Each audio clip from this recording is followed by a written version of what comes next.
Hi, my name's Thea Roberts and welcome to Body Talks. Today we're going to be talking about the female reproductive system. So the primary sexual organs in females are the ovaries, and females have two ovaries.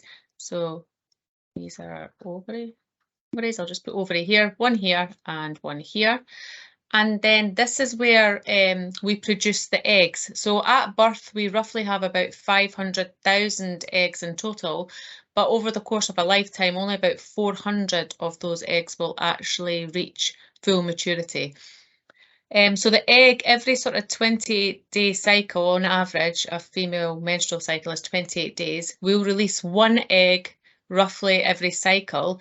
That egg will be released and it will sort of be, there's a sort of space between the ovary and leading into the fallopian tube. So this is the fallopian tube. The correct term for fallopian tube is oviduct. And eggs, the correct term, they're referred to as ova for plural, or ovum if we're just talking about one egg. So the egg will be released and it will be sort of swept into the fallopian tube by the help of these little finger-like projections called fimbriae.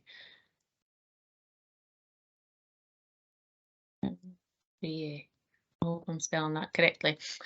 So they're like these little finger-like projections, and they help sort of sweep and waft the egg into the fallopian tube. Inside the fallopian tube or oviduct, there are hair-like structures called cilia, which act like little sweeping brushes to help brush the egg along the fallopian tube. And there's also the action of peristalsis that happens within the fallopian tubes. So these wave-like muscular contractions of the smooth muscle layer of the fallopian tube. Usually people have heard of peristalsis before, but normally in relation to the digestive tract, where peristalsis helps move food through the GI tract. But it also happens inside ladies' fallopian tubes to help the egg move along, because the egg doesn't have a tail like the sperm does. The sperm in men have a tail which helps it swim and move around. The egg doesn't have that. It's much, much larger than a sperm, because it contains a food storage, and so because it doesn't have any help, any tail or anything, it gets help from the fallopian tube, the action of peristalsis and the action of the cilia brushing the egg along the fallopian tube helps that egg to move. Here we have our uterus, and the inner lining of the uterus is called the endometrium.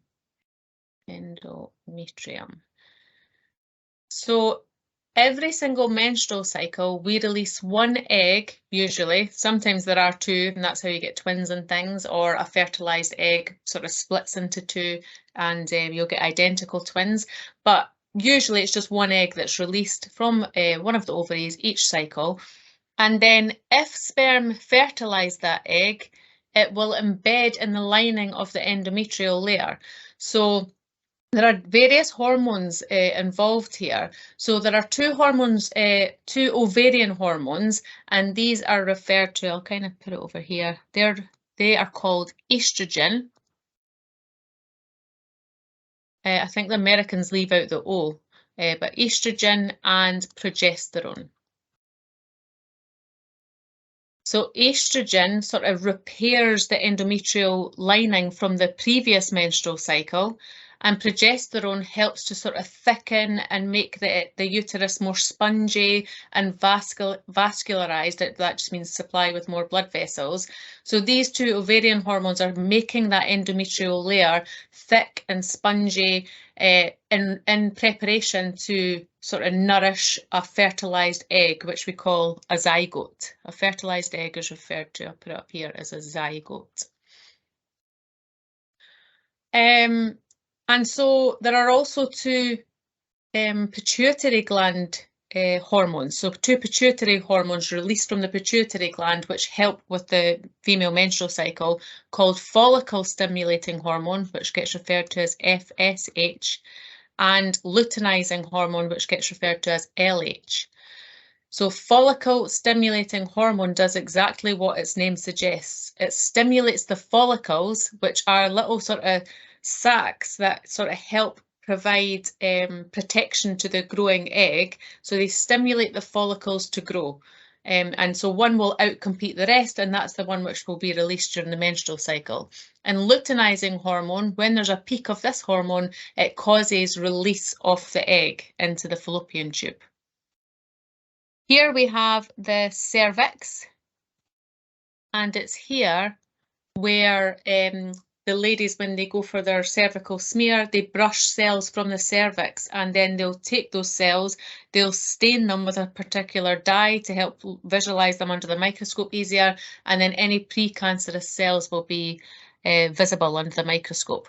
So it's the cervix here, just at the opening of the uterus, where the cells are taken, and then here we have the vaginal canal, so the vagina, muscular canal. So during sexual intercourse, sperm will swim up the vagina and then through the cervix into the uterus, and actually sperm will go to both fallopian tubes, and it's in here the egg will be fertilized. So the egg is not fertilized in the uterus, it's fertilized in the fallopian tubes or oviducts.